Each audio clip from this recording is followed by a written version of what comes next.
खाण्यापिण्याचं भागून जाईल यासाठी तो भिकारी त्या देवाची पूजा अर्चना करत असतो आणि अपेक्षा असते त्याला की मला 2 घास तरी खायला मिळेल. तसंच एखादा 10वीमध्ये 12वीमध्ये परीक्षेमध्ये विद्यार्थी जातो, संपूर्ण दुनियाभराचा अभ्यास करतो, परंतु त्यालाही अपेक्षा असते की मी नापास होणार किंवा पास होणार. आणि म्हणून तोही परीक्षेमध्ये बसण्याच्या पहिले त्या देवाचं नाव घेतो की परमेश्वरा माझ्या चांगला मार्काने मला पास होऊ दे, फर्स्ट नंबर जर आला तर मी तुला हे देईल, मी तुला हे कळवेल. आणि म्हणून समोर मी काय म्हणतो तर माय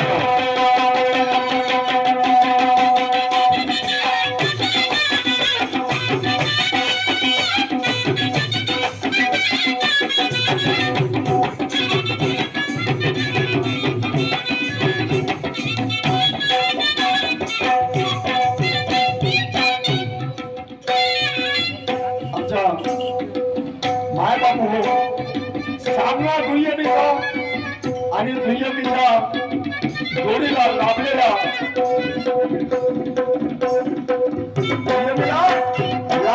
शाहिरात ज्यांचं नाव संपूर्ण महाराष्ट्रामध्ये आहे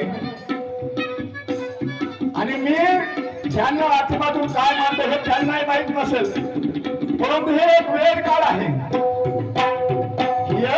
वेळ काळ आहे. दोन्ही शाहिराच्या देवाणघेवाणीतून काही मध्यम मार्ग निघेल आणि या मैत्रीचं त्याच्यातून काही मनोरंजन होईल, त्यांना काही प्रबोधन होईल, हे दुय्यमीची परंपरा. आणि म्हणून मान्यवर उर्मिलाताई चौधरी यांनी छोट्याशा प्रश्नाची मांडणी केली होती. ऐसा एक नूर चलता है, चलते चलते रुक जाता है, मगर चलते ही रहता है, सर कट जाने के बाद ही चलते रहता है. असं होतं मॅडमजी. तर माझ्या अल्पशा बुद्धीनुसार तुमच्या प्रश्नाचं अनावरण करतो आहे. लक्ष देऊ नये का जिथे कुठे जासाल. तर ते आहे मॅडम साहेब, माणसाची परछाया जिला आपण सावली म्हणतो. आता तुम्ही म्हणाल परछाया कशी, तर मला एक सांगा, या ठिकाणी हे साऊंड सर्व्हिस सजवलेलं आहे आणि हे गाडलेलं आहे इथे खंबे आणि हे लोक बसलेले आहेत, बरोबर आहे. तर ह्या खंबा अगर आडवाला तर माणसाचं अर्थ शरीर दिसते, मुंडकं कटून जाते, धड राहते खाली आणि वरतं चेहरा दिसते.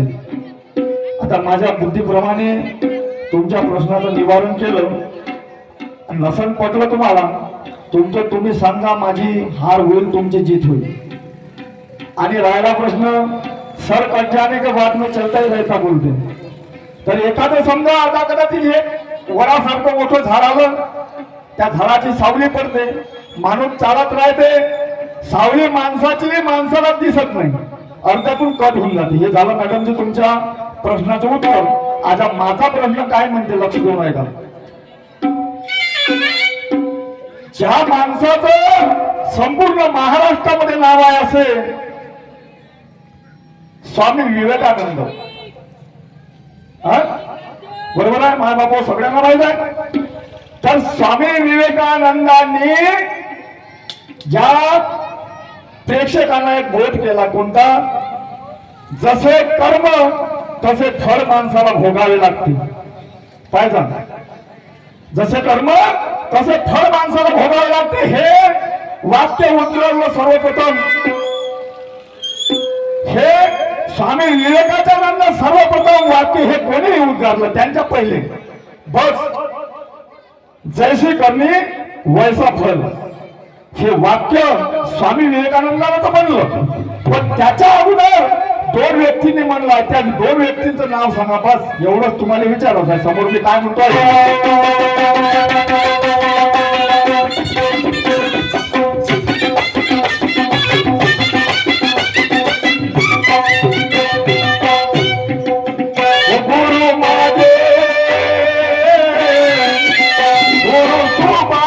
स्वर्गाच्या दारी वस्तात राज हंसाचे ज्ञान भारी.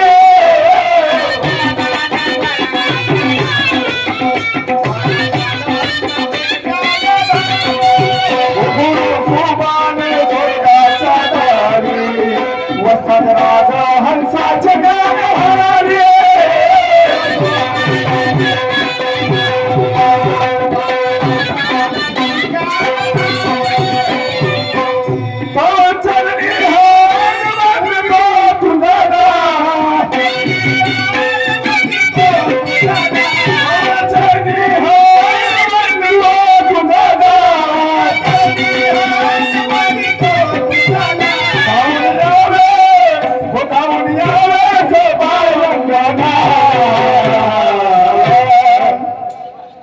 बंधू प्रथम गगनाला घालून जावे स्वपारंगणाला बंधू प्रथम गगनाला घालून जावे स्वपारंगणाला